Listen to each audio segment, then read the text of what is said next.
जय श्री राधे।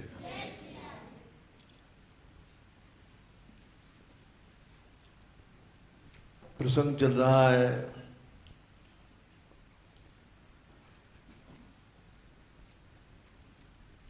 अद्वय ज्ञान तत्व।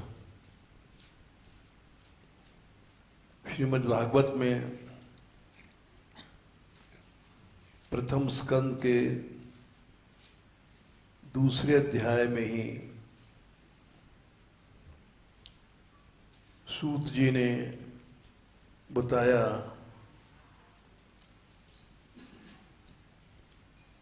कि 1, 2, 11 संख्या इसीलिए बता देते हैं ढूंढना न पड़े।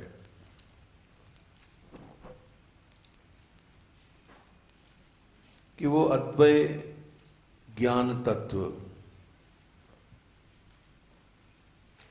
ही उपास्य है। उसके 3 रूप बताए, ब्रह्म, परमात्मा, भगवान। ये 3 रूप क्यों बताए? जब वो अद्वय है, अद्वय माने जहां 2 नहीं है, अद्वय, तो 3 नाम क्यों रखे?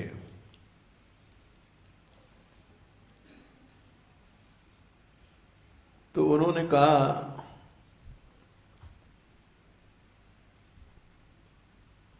कि शप्यते ब्रह्मेति परमात्मेति भगवान इति शप्यते।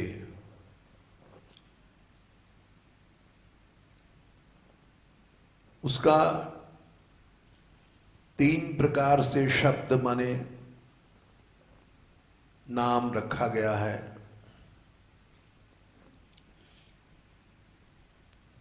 उसका कारण है कि वस्तु एक है, 2 नहीं है, 3 नहीं है। पहले ही समझ लो, मूलभूत बातें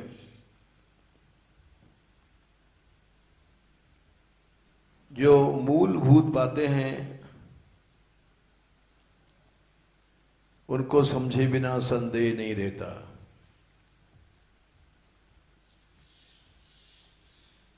अद्वय माने होता है सजाति विजाति स्वगत भेद शून्य।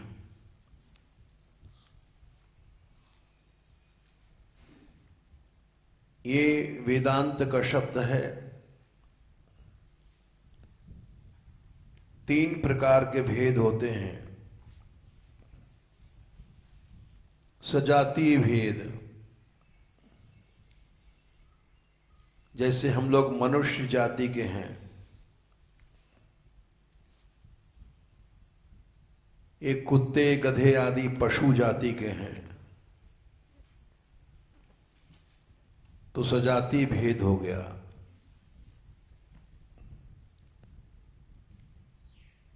विजातीय भेद, एक योनि दूसरी योनि से अलग हो गई है। मनुष्य पशु अलग हैं क्योंकि विजातीय भेद आ गया।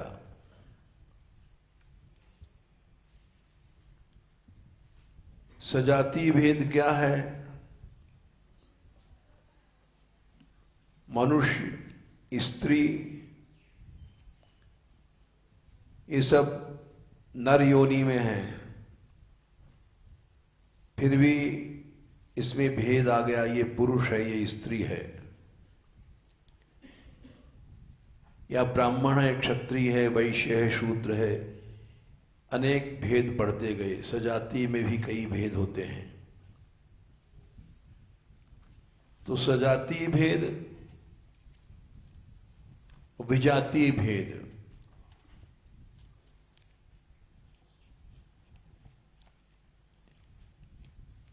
इसके बाद स्वगत भेद। स्वगत भेद क्या है? जैसे हमारा मुंह, हमारे आँख, हमारे हाथ, हमारे पाँव, अलग अलग अंगों के डॉक्टर होते हैं। ये स्वगत भेद है। आँख के डॉक्टर अलग, कान के अलग। इसी तरह से स्वगत भेद, एक ही वस्तु में जब भेद कई पाए जाते हैं उसको स्वगत भेद कहते हैं। तो उस ज्ञान तत्व में, अद्वय ज्ञान तत्व में न सजातीय भेद है, न विजातीय भेद है, न स्वगत भेद है।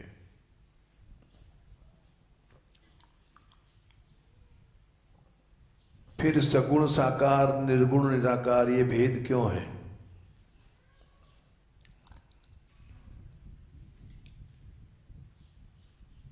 तो वो बोले भेद नहीं है,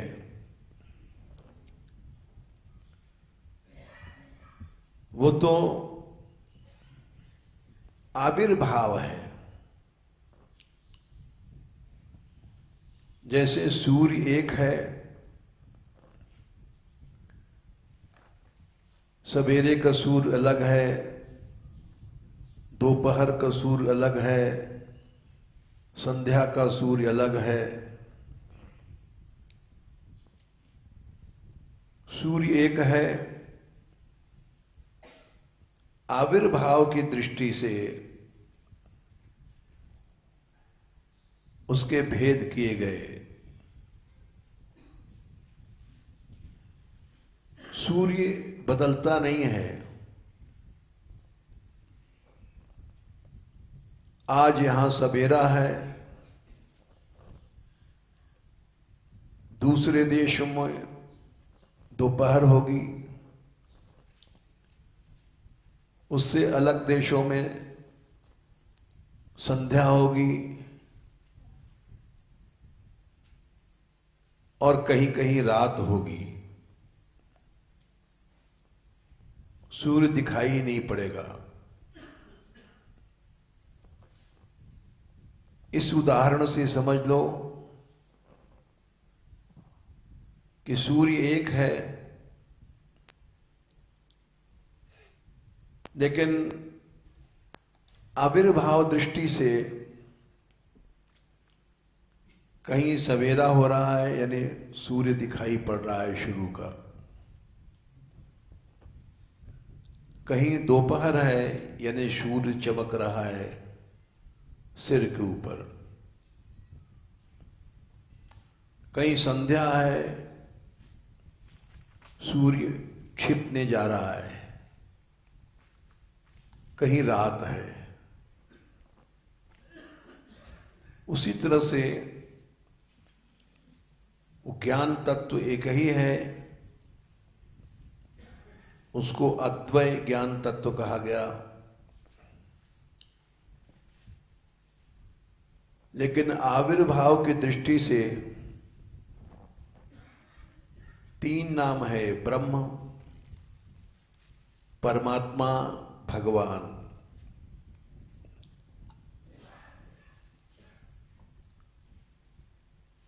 ये ब्रह्म क्या है? जैसे सूर्य सवेरे का वही सूर्य रहेगा, दोपहर में भी वही रहेगा, संध्या में भी वही रहेगा, लेकिन उसके नाम अलग अलग हैं। बालस्यापि रवे पादा पतन्त्युपरि भूभृताम।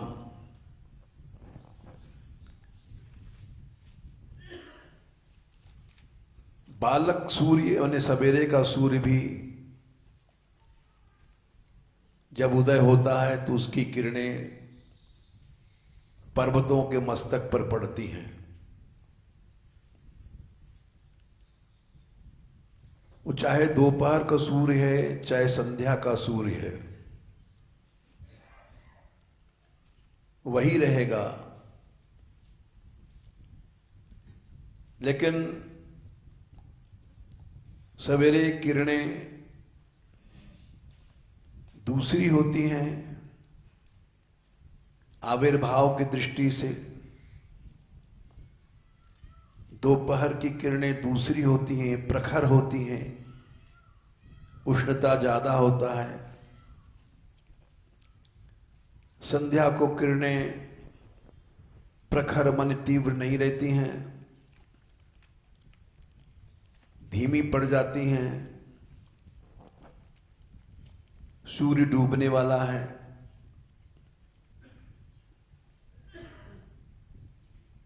तो इसका ये मतलब नहीं है कि सूर्य भी बहुत से हो गए। जो सूर्य सवेरे था वही सूर्य दोपहर को भी है, वही सूर्य रात को भी है, और वही सूर्य संध्या को भी है। रात को नहीं दिखाई पड़ता तो भी सूर्य है, दिखाई नहीं पड़ रहा है। किसी दूसरे देश में दिखाई पड़ेगा। सूर्य नहीं बदलता। उसी तरह से अद्वय ज्ञान तत्व एक है।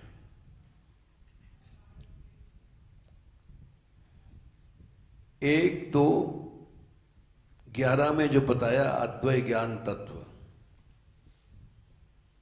वदन्ति तत्तत्व विदस्तत्वम यज्ञानम अद्वयम। आविर्भाव की दृष्टि से उसी को ब्रह्म, उसी को परमात्मा, उसी को भगवान कहते हैं।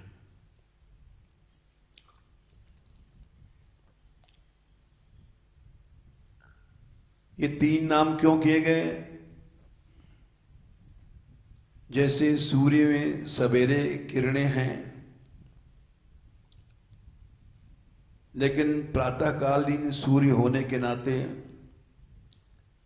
सवेरे किरणें मृदु रहती हैं, उतनी तीव्र नहीं रहती हैं, अर्थात गर्मी कम रहती है।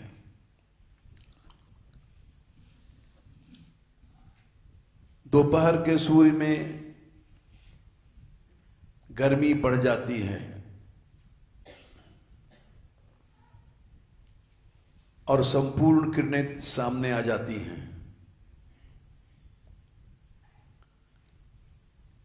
संध्या को फिर वो किरणें घटने लग जाती हैं। तो वस्तु एक है,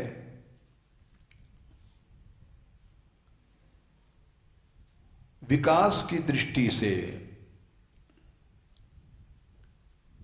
प्रातःकालीन सूर्य, मध्याह्नकालीन सूर्य, अस्तकालीन सूर्य, वे विभाग किया गया, लेकिन उसकी शक्ति वही रहेगी। बालस्यापि रवेः पादाः पतन्त्युपरि भूभृताम्। बालक सूर्य माने सवेरे का सूर्य है, तो भी उसकी किरणों पहाड़ों के मस्तक पर पड़ेंगी। दोपहर का है चाहे संध्या का है, उसकी किरणें पर्वतों के ऊपर पड़ेंगी, मस्तक पर।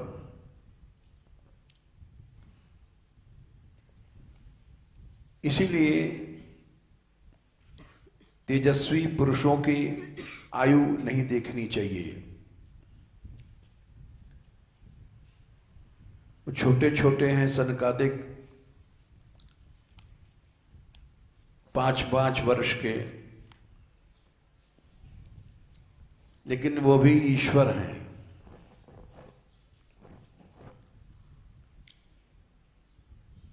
उनका भी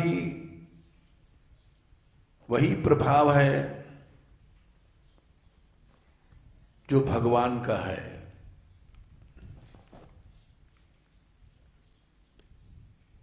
इसीलिए कहा गया बाल सूर्य, मध्याह्न सूर्य, सायंकालीन सूर्य, ये तीनों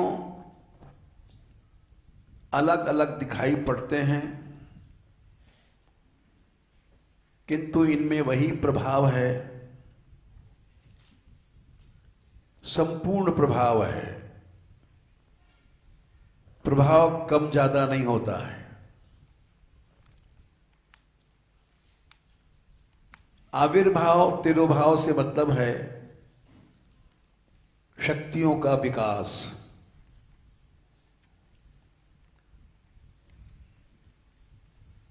बालक सूर्य की किरणें अभी पूर्ण विकसित नहीं है सूर्य,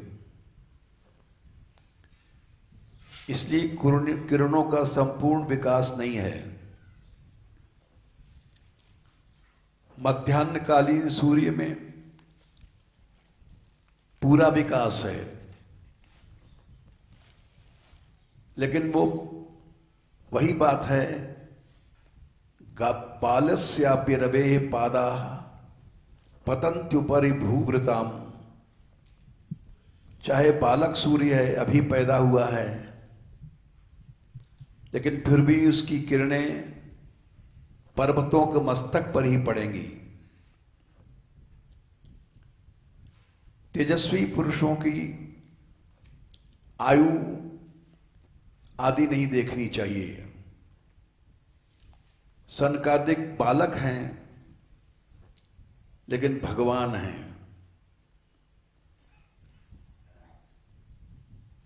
केवल शक्तियों का विकास की बात है। राम भी भगवान हैं, कृष्ण भी भगवान हैं, जितने अवतार हैं सब भगवान हैं, किंतु शक्तियों का विकास की दृष्टि से भेद किया जाता है। हैं सब अद्वैत ज्ञान तत्व।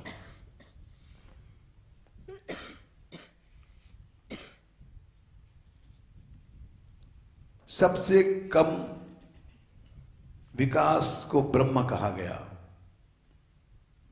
इसको निशक्तिक अद्वैत ज्ञान तत्व कहा गया। यानी शक्तियों का विकास नहीं है इसमें। ब्रह्म में अनंत शक्तियां हैं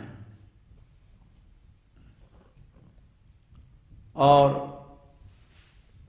श्रुतियां कहती हैं प्रमाण से, परास्य शक्तिर विविधैव श्रूयते स्वाभाविकी ज्ञान बल क्रिया च।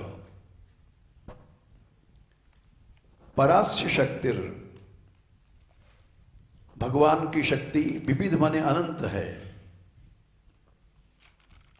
और सब स्वाभाविक हैं, सब ज्ञान बल क्रिया आदि से संपूर्ण है। परास्य शक्तिर विविधैव श्रूयते स्वाभाविकी ज्ञान बल क्रिया च। लेकिन शक्तियों का विकास न होने से उसको ब्रह्म कहा गया, निशक्तिक ब्रह्म। भक्त लोग कहते हैं कि वो अद्वैत ज्ञान तत्व ही है, लेकिन निशक्तिक ब्रह्म है, शक्तियों का विकास नहीं हुआ। फिर जब उसमें क्रियाएं होने लग गई, निरीह से सक्रिय बना, क्रियाओं का विकास हुआ, सृष्टि उत्पन्न करना, पालन करना, संहार करना। यतो वा इमानि भूतानि जायन्ते येन जातानि जीवन्ति तद ब्रह्मेति विजिज्ञासस्व। श्रुति बोली, जहां से अनंत जीव पैदा होते हैं, यतो वा इमानि भूतानि जायन्ते, ये पहली स्थिति है। जायन्ते पैदा हुए, ये न जातानि जीवंती, जिससे पैदा होने के बाद जी रहे हैं।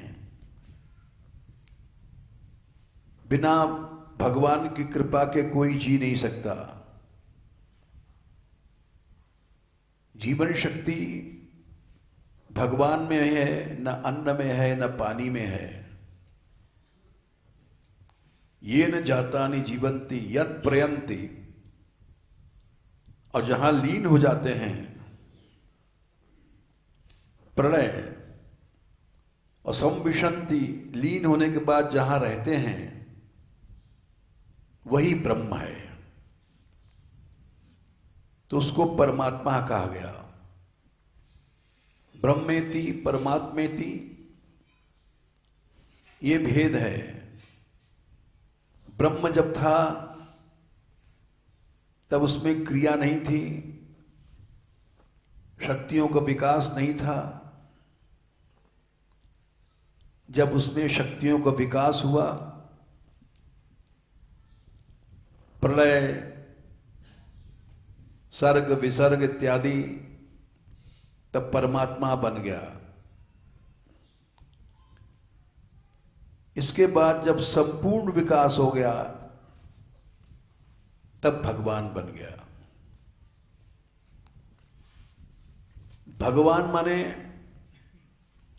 संपूर्ण शक्तियां, भगस्य विकासः यत्र, वो भगवान। भग क्या है? अनंत ज्ञान, अनंत ऐश्वर्य, अनंत पराक्रम, अनंत रूप, अनंत माधुर्य, जहां विकसित होते हैं उसको भगवान कहते हैं। ऐश्वर्यस्य समग्रस्य वीर्यस्य यशसा श्रियः, ज्ञान वैराग्योश्चैव शरणाम भग इतीर्णा। भगवान माने भगवाला। मतु प्रत्यय जब लग जाता है तो वान ज्ञानवान है, वैराग्यवान है। मतु प्रत्यय का से ही वत रह जाता है। मत को वत बन गया, वान बन गया। भगवाला माने 6 चीजें उसमें विकसित हो गई। ऐश्वर्य, पहला भाग क्या है? ऐश्वर्य। समग्र माने अनंत ऐश्वर्य, और कहीं ऐश्वर्य नहीं है।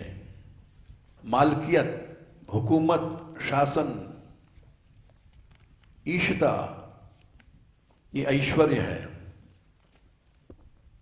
भगवान की ही हुकूमत चलेगी, एक ही हुकूमत वाला है, वही ईश्वर है।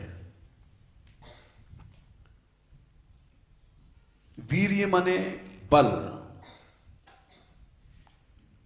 केवल उसी के पास बल है। प्रहलाद ने कहा था कि न मे बलम भवतश्च राजन। हिरण्यकशिपु से कहा कि न मेरे पास बल है, न आपके पास बल है। न वही बलम, न मे बलम भवतश्च राजन, सवई बलम बलिनाम चापरेशाम। जितने भी संसार में बलवान लोग हैं, उनका बल एक ही है। परे वरेमी स्थिर जंगमादया, स्थिर और जंगम ये उसी के अधीन हैं। हवा पानी सूर्य आदि भीषास्मात् पवते वायु विशोदेति सूर्य भीषाद अग्निश्च इंद्रश्च मृत्युर्धावति पंचमः। मौत तक भगवान के बल से ही चलती है।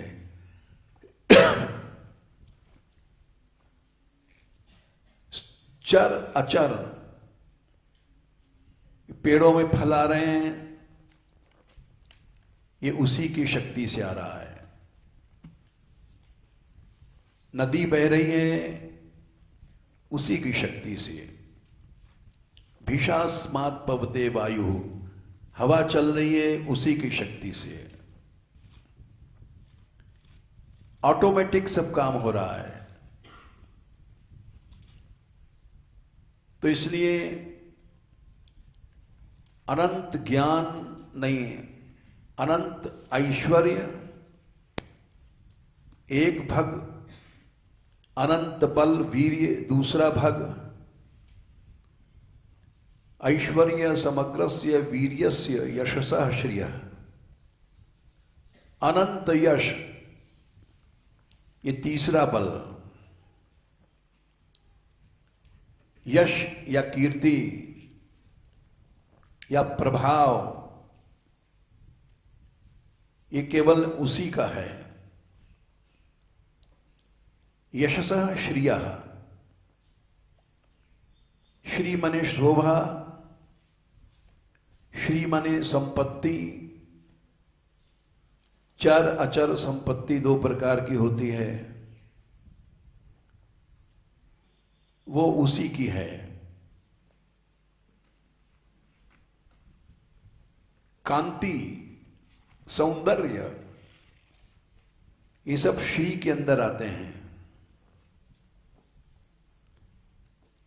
और जहां पर श्री है वहीं माधुर्य होता है, वहीं मधुरता होती है। जब श्री नहीं है तो मधुरता चली जाती है। इस विषय में सभी इस बात को नहीं समझ सकते हैं। एक घटना घटी थी जगन्नाथपुरी में। श्री ने शाप दे दिया था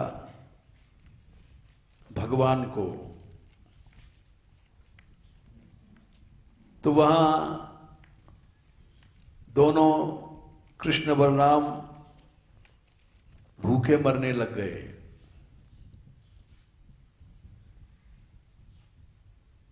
बारह वर्ष तक शाप था, कष्ट पाया। उसके बाद जब श्री प्रसन्न भई तब सब वही आनंद मंगल होने लग गया। ये पुराणांतरों में जो कथा है वो सत्य है। दूसरा उदाहरण वृंदावन है। वृंदावन में आज तक जो आनंद है, राग है, रंग है, रस है, वो अन्य धामों में नहीं है। अयोध्या साक्षात भगवत धाम है, लेकिन जो वृंदावन के गली गलियों में रास नृत्य हो रहा है वहां नहीं होता है। हम तो हो आए हैं जब बता रहे हैं। वृंदावन के हर गली में क्यों? कि वहां राम ने श्री को लीला दृष्टि से, मर्यादा स्थापन की दृष्टि से पुनः त्याग कर दिया था लोकापवाद से। राम थे लेकिन सीता नहीं थी, इसलिए वहां वो माधुर्य आज तक नहीं है।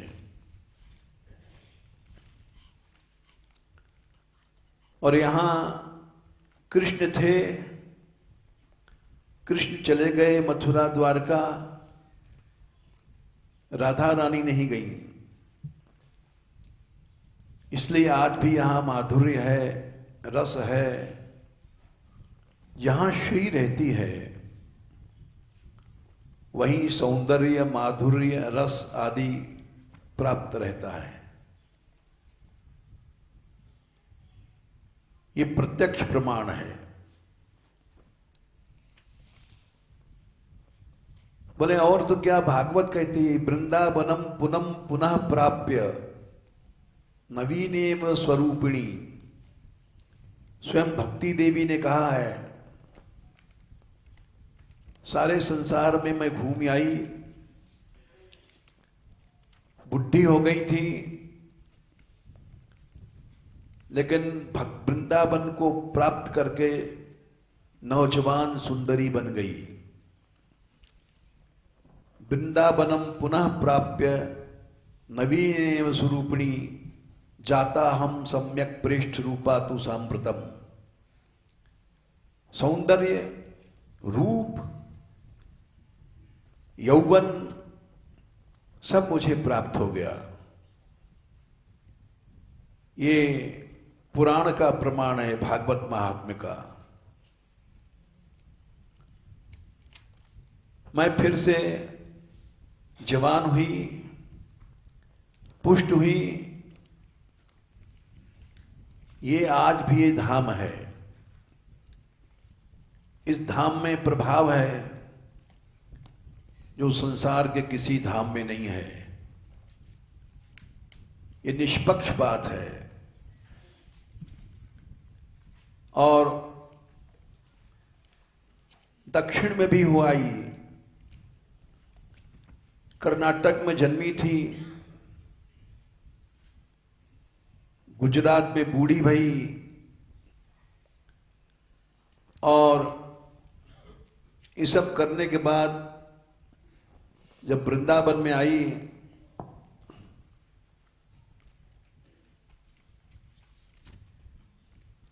यहां तक कि हरे क्षेत्र, कुरुक्षेत्र, श्रीरंग, सेतु बंध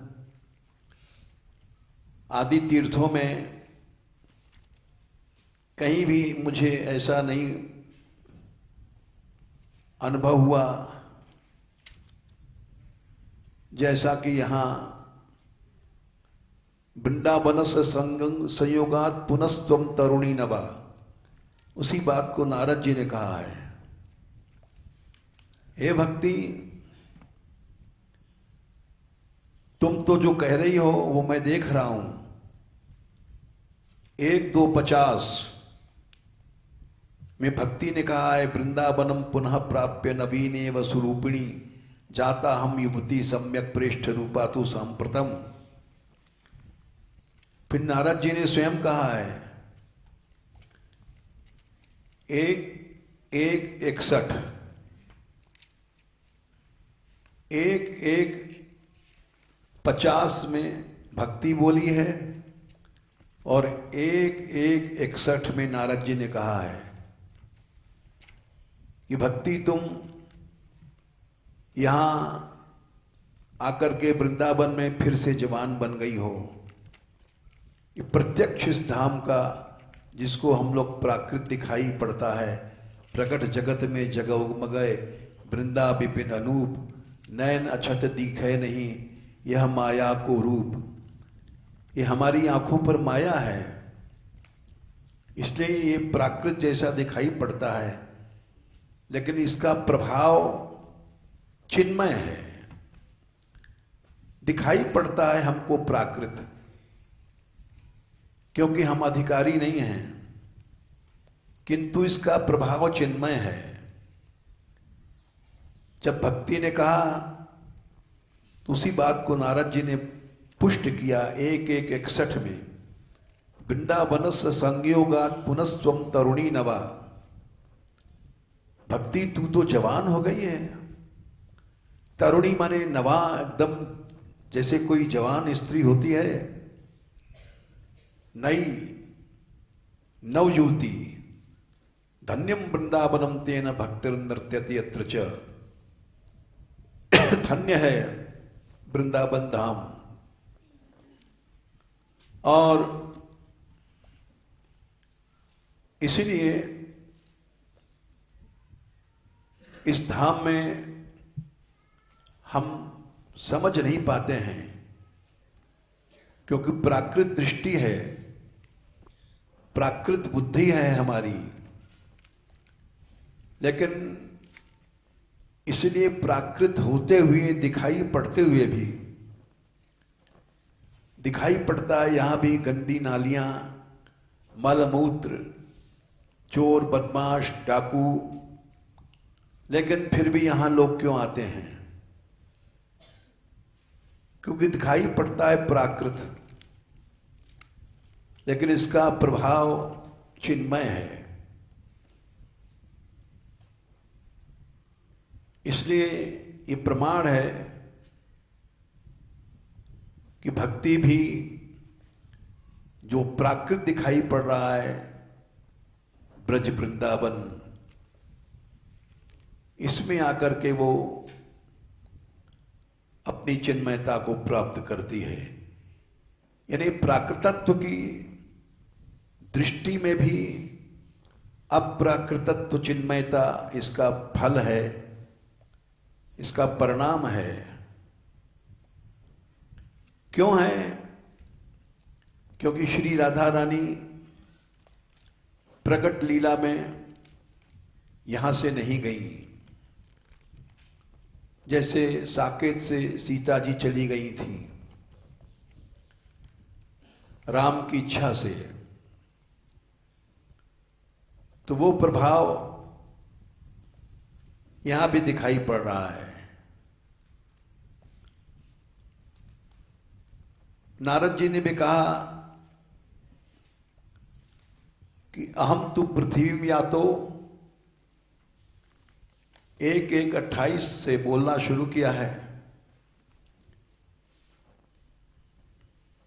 पुष्कर, प्रयाग, काशी, गोदावरी, हरिक्षेत्र, कुरुक्षेत्र, श्रीरंग, सेतुबंध, ये सब रामलीला के क्षेत्र हैं। सेतुबंध, गोदावरी, दंडकारण्य में ये सब आते हैं। हरिक्षेत्र, हरिद्वार आदि, किंतु कहीं भी उनको नहीं मिला कुछ। सर्वत्र वो प्रभाव नहीं मिला जो वृंदावन धाम में, ब्रज वृंदावन में मिला। वहां पहुंचते ही बूढ़ी सी जवान हो गई। ये इसलिए हुई है कि श्री का हम वर्णन कर रहे थे। ऐश्वर्यस्य समग्रस्य वीर्यस्य यशसः श्रियः। अनंत ऐश्वर्य माने हुकूमत, शासन, ईशता,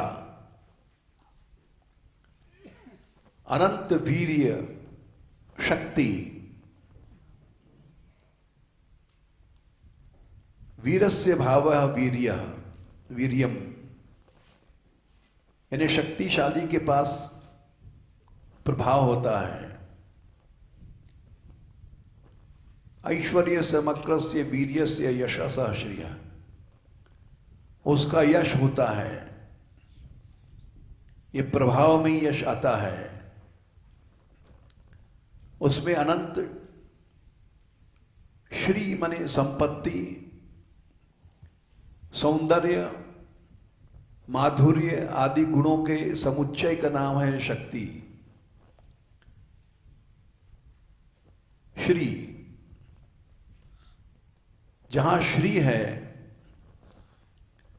कल हमने कहा था सब सुख संपत्ति बिनहि बुलाए, शीलवान पे जाएं लुभावे। अनंत सुख संपत्ति शीलवान पुरुष पर अपने आप बिना बुलाए आ जाएगी। उसको पैसे के लिए प्रयत्न नहीं करना पड़ेगा। जैसे हम लोग पैसा मांगते फिरते हैं, चंदा करते हैं, शीलवान पुरुष को नहीं करना पड़ेगा। बिना बुलाए सुख संपत्तियां आती हैं। यहां तक कि भगवान ने स्वयं कहा सनकादिक से कि जिन आप लोगों की सेवा से, यह सेवया 3 स्कंद 16वां अध्याय, हाँ, यत सेवया, और क्या है, चरण पद्म पवित्र रेणु सद्य क्षता खिलमलम प्रतिलब्धशीलम। भगवान बोले मुझ में आप लोगों की सेवा से शील मिला है। उस शील के मिलने से ही मैं नहीं चाहता हूं और लक्ष्मी आती है। शीलवान पे बिन ही बुलाए, चौपाई का अर्थ है ये। न श्री विरक्तम अपिमाम विजहाति यस्या प्रेक्षा लाभार्थ इतरे नियमान गृणंती। जिसकी कृपा दृष्टि के लिए सारे इतरे ब्रह्म शिवादि तप करते हैं, और वो महालक्ष्मी मेरे न चाहने पर भी मेरे पास आती है। ये क्यों है? ये आप लोगों की सेवा से। यस सेवया चरण पद्म पवित्र रेणु। हमारे चरणों में, हमारी चरण रज में जो पवित्रता की शक्ति है, उस शक्ति की प्राप्ति आपकी सेवा से हुई है। भगवान भी स्वयं कह रहे हैं कि मैं भगवान हूं। क्यों हूं? क्योंकि मैं आप जैसे संतों की सेवा करता हूं। मैं इतना मीठा हूं, इतना सुंदर हूं कि लक्ष्मी सबको छोड़ करके मेरे पास आती है। क्यों? ये सुंदरता, ये मिठास आप लोगों की सेवा से मिली है। इसलिए न श्री विरक्तम अपमाम विजहाति, मुझे कभी नहीं छोड़ती है। मैं विरक्त हूं, चाहता नहीं हूं। एक रास्ता बताया है भगवान ने हम लोगों को कि ये रास्ता ऐसा है। क्यों दौड़ते हो पैसे के लिए? क्यों दौड़ते हो प्रभाव के लिए? भगवत भक्तों की सेवा करो, अपने आप सब चीजें आ जाएंगी। तो हम ये बात कह रहे थे, जब संपूर्ण शक्तियों का विकास हुआ तो भगवान बन गया। यानी उसका अनुभव हुआ जीव को, बन नहीं गया। हमको अनुभव में आया कि भगवान अनंत माधुर्य, अनंत रूप, अनंत शक्ति, अनंत ज्ञान, अनंत, जहां अनंत रूप में सब चीजें हैं, अनंत ज्ञान है, जहां इतना ज्ञान है कि उनका आश्रय करने वालों का अपने आप ज्ञान वैराग उत्पन्न हो जाता है। सभी में शुरू में यही बात कही कि अगर मनुष्य कोई भक्ति करता है तो जनयत्याशु वैराग्यम ज्ञानम च यद भक्ति योग भक्ति योग जब आचरित होता है 1 2 7 वासुदेवे भगवती भक्ति योग प्रयोजितः जन्यत्याशु वैराग्यम ज्ञानम च यदहितुकम। पढ़ने की जरूरत नहीं है, अपने आप ज्ञान अपने आप वैराग्य सब होता जाएगा। हम लोग वैराग करते हैं, साधन वैराग्य बहुत कठिन है। पर वैराग्य अपर वैराग्य, अपर वैराग्य 4 प्रकार का होता है। पहुंचते पहुंचते एक इंद्रिय वशीकार पर बहुत समय लग जाता है। जब अपर वैराग्य के बाद पर वैराग्य आएगा, सिद्ध वैराग्य, वो सब बहुत कठिन है। लेकिन कुछ नहीं, भक्ति योग करो, अपने आप ज्ञान हो जाएगा, अपने आप वैराग्य हो जाएगा।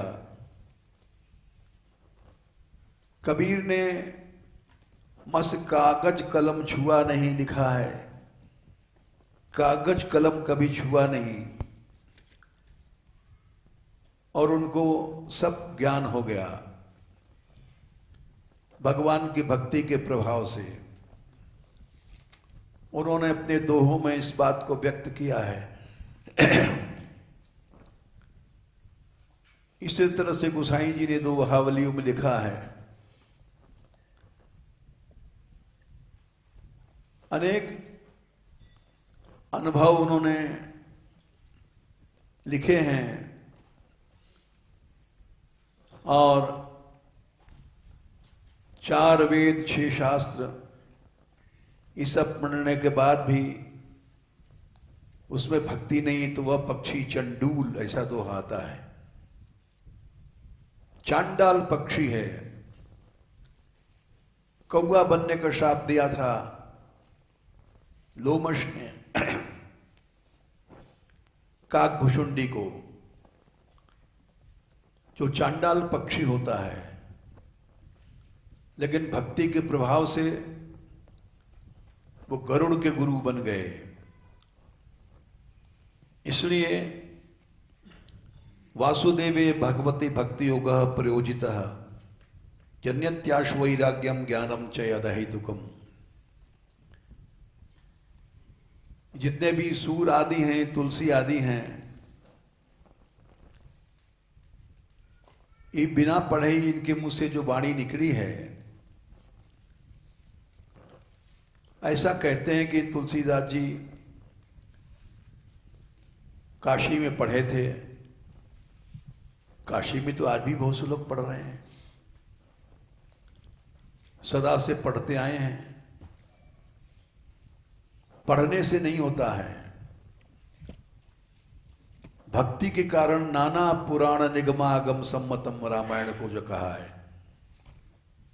नाना पुराण, 18 पुराण कौन पढ़ेगा? वेद की हजारों शाखाओं कौन पढ़ेगा? बोले सबसे संबंध है हमारा रामायण है।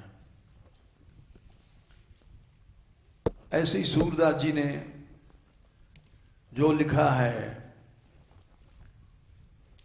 ऐसे कबीर ने लिखा है, पोथी पढ़ पढ़ जग मरा, पंडित भया न कोय, एक अक्षर प्रेम को पढ़े सो पंडित होए। बोले पढ़ पढ़ के मर गए, कुछ कुछ वो नहीं हुआ। भगवान के प्रेम की पढ़ाई पढ़ लो।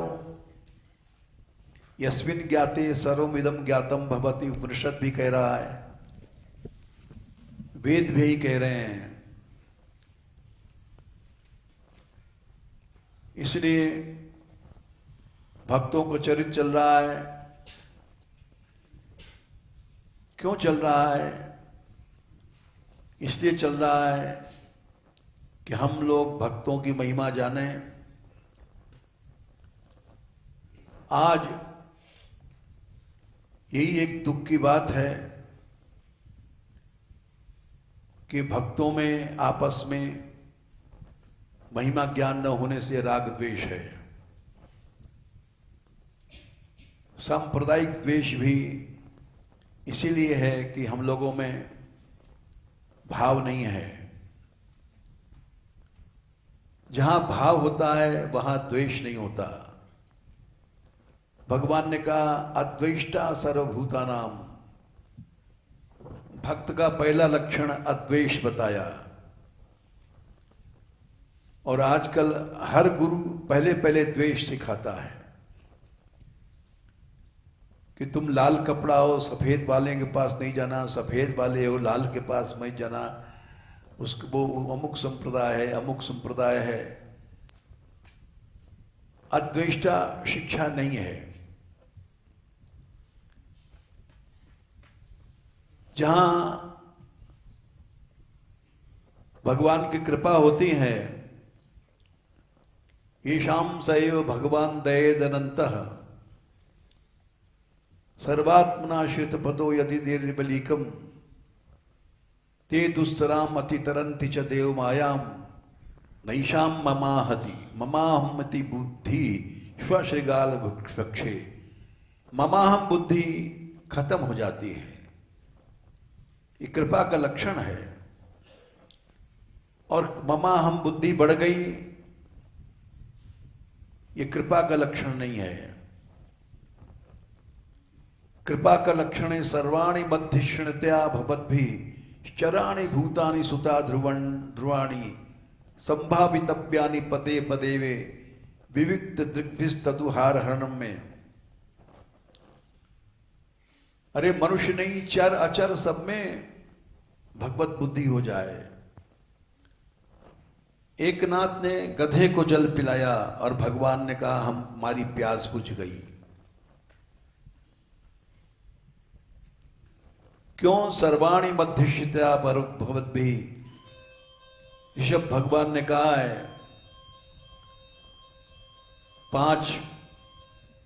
पांच आगे 5वां स्कंद 5वां अध्याय, सभी जगह भगवान का निवास स्थान है, भगवान का मंदिर है। मध्यश्रणतया भगवान का मंदिर है। गधा भी भगवान का मंदिर है। एक नाथ ने कहा तुम लोग जाओ शिव पर चढ़ाओ, मुझे तो इस गधे में ही गंगा जल चढ़ाना है। और उसको हम जैसे मूर्खों ने नहीं माना, लेकिन भगवान ने मान लिया, क्योंकि वो सच्चे वैष्णव थे। सर्वाणि मध्यश्रणतया भवद्भिश्चराणि भूतानि सुता ध्रुवाणि संभावितव्यानि पदे पदे वो विविक्त दृग्भिस्तदुहार हरणम में। वो मेरी सच्ची पूजा है। जहां भेद है वहां सच्ची वैष्णवता नहीं है। इसलिए भक्तों का चरित्र चल रहा है और उसमें मीरा का चल रहा है, चलेगा भी। जय श्री राधे।